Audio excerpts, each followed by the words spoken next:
श्री राम जय जय राम। हरे राम राम राम हरे हरे। हरे कृष्णाय कृष्णाय हरे हरे। ओम श्री कृष्णाय नमः।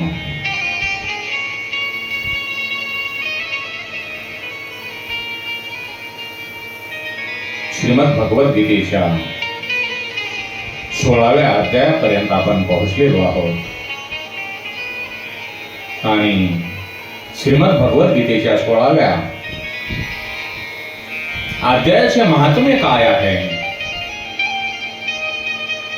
भगवान शिवशंकर माता पार्वतींना म्हणतात, हे पार्वती,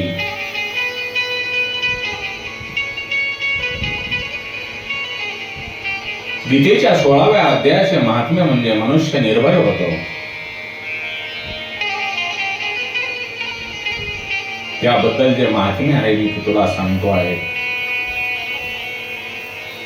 हे पार्वती, गुजरात मध्ये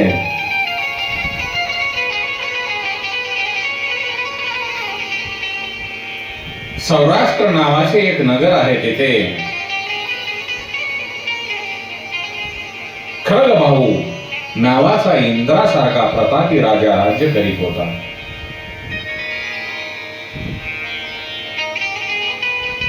त्याचा अरिमर्दन नावाचा गंडस्थळातून मद्रस वाहत असणारा एक मदोन्मत्त हत्ती त्या राजाकडे होता। एके दिवशी तो हत्ती साखळदंड आणि साखळदंड बांधलेला खांब उघडून बाहेर पडला। हत्तीला सांभाळणारे माहूत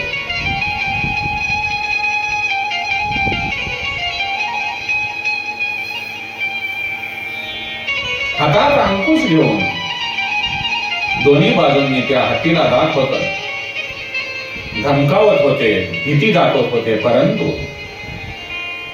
तो मदोन्मत्त हत्ती कोणाचीही पर्वा न करता आपला हत्ती महाल मोडून टाकून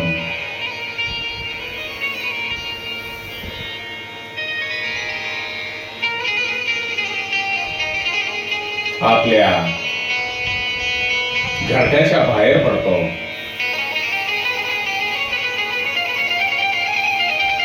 तो हत्ती रस्त्याने मदोन्मत्त हत्ती रस्त्याने जाताना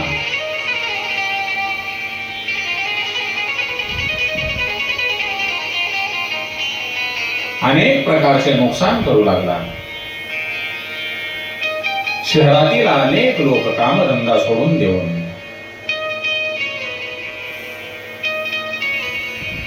दूर राहून त्या भयंकर विनाश करणाऱ्या हत्तीला पाहत होते आणि राजाचे सैनिक नगरातील लोकांना त्या हत्तीच्या समोर येऊ नका अशा वारंवार सूचना देऊ लागले। त्याच वेळामध्ये एका तलावामध्ये स्नान करून एक ब्राह्मण त्या रस्त्याने चालला होता। तो ब्राह्मण देवता गीतेच्या 16व्या अध्यायातील अभयम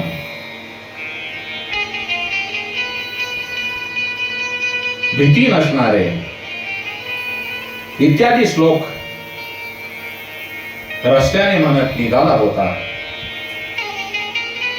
इतर लोकांनी व हत्तीच्या माहुतांनी त्याला अडविले तरीही तो कोणाचेही न ऐकता त्या हत्तीजवळून निघाला। त्याला त्या हत्तीची मुळीच भीती वाटत नव्हती। इकडे मदोन्मत्त हत्ती मोठ्या मोठ्याने चित्कार करीत लोकांना तुडवीत चालला होता. परंतु त्या ब्राह्मणाने त्याच्या मदरसाने भिजलेल्या गंडस्थळावरून हात फिरवून तो पुढे निघाला. ते पाहून राजा व लोक यांच्या आश्चर्याला पारावार उरला नाही. राजाचे कमळासारखे नेत्र आश्चर्यचकित झाले. त्याने ब्राह्मणाला बोलावून घेतले. राजा रथातून खाली उतरला. त्याने ब्राह्मणाला नमस्कार करून विचारले, ब्राह्मण,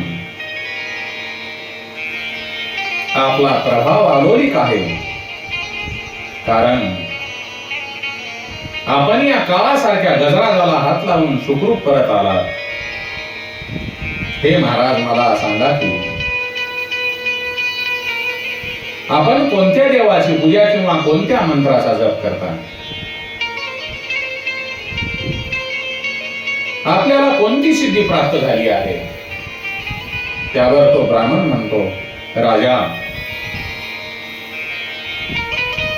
मी दररोज स्नान झाल्यानंतर श्रीमद भगवद्गीतेच्या 16व्या अध्यायातील काही श्लोकांचा जप करतो. त्यामुळे या साऱ्या सिद्धी मला मिळालेल्या आहेत.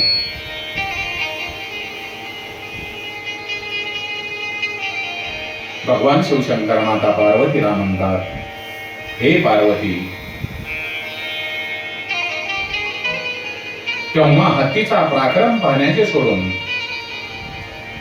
राजा ब्राह्मणाला घेऊन आपल्या महालात आला. तेथे शुभ मुहूर्त पाहून ब्राह्मणाला 1,00,000 सुवर्ण मुद्रा देऊन संतुष्ट केले व त्याच्याकडून गीता मंत्राची दीक्षा घेतली.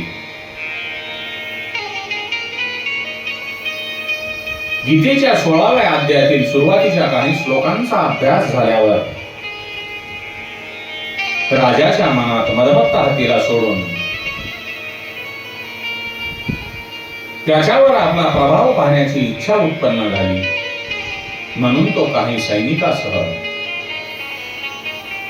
हत्ती महलापाशी गेला व माहुताला तो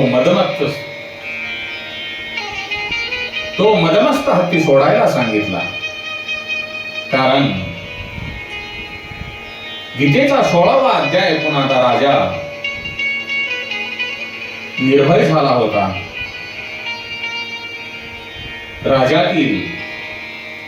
राज्यातील सुखविलास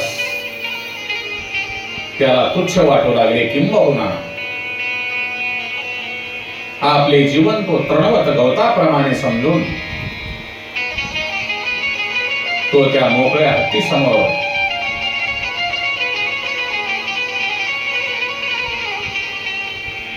गेला. हत्तीने त्याला काहीही केले नाही. साहसी माणसात अग्रगण्य असणारा राजा खरग भाऊ 16व्या अध्यायातील गीता मंत्रावर श्रद्धा ठेवून हत्तीजवळ गेला आणि सतत मदधारा वाहत असलेल्या त्याच्या हत्तीच्या गंडस्थळावरून हात फिरवून सुखरूप परत आला. जसा धार्मिक माणूस काळाच्या तोंडातून किंवा साधू पुरुष दुष्टाच्या तोंडातून बाहेर येतो, तसा राजा त्या गजराच्या ज्या तावडीतून हत्तीच्या तावडीतून सुटून आला. हा प्रभाव पाहून राजमहालात आल्यावर त्याने आपल्या मुलाला राजसिंहासनावर बसविले आणि स्वतः गीतेच्या 16व्या अध्यायाचा पाठ करून परमगतीला प्राप्त झाला. म्हणून बाबांनो, आपणाला जर निर्भय व्हायचे असेल, आपल्या मनामध्ये कोणतीही भीती ठेवायची नसेल, तर आपण श्रीमद भगवद्गीतेच्या 16व्या अध्यायाचे अध्ययन करा, श्रवण करा, मनन करा. आपल्या मनामध्ये कोणतीही भीती राहणार नाही. इतके हे श्रेष्ठ महात्मे या गीतेच्या 16व्या अध्यायाचे आहे. भाविकांनो, आपणाला विनंती आहे, तशी भगवद्गीता ही भगवंताच्या मुखातून निघालेली असल्यामुळे ती सर्वश्रेष्ठ आणि कल्याण करणारी आहे. परंतु भगवंताने वेगवेगळे चरित्र सांगितल्यामुळे वेगवेगळेही लाभ आपणाला वेगवेगळ्या अध्यायाच्या माध्यमातून मिळणार आहेत. यामध्ये आपण तिळ मात्र शंका करू नका. श्रद्धा ठेवा आणि कामाला लागा. नक्कीच आपले कल्याण झाल्याशिवाय राहणार नाही. हरि ओम. हरि ओम. हरि ओम.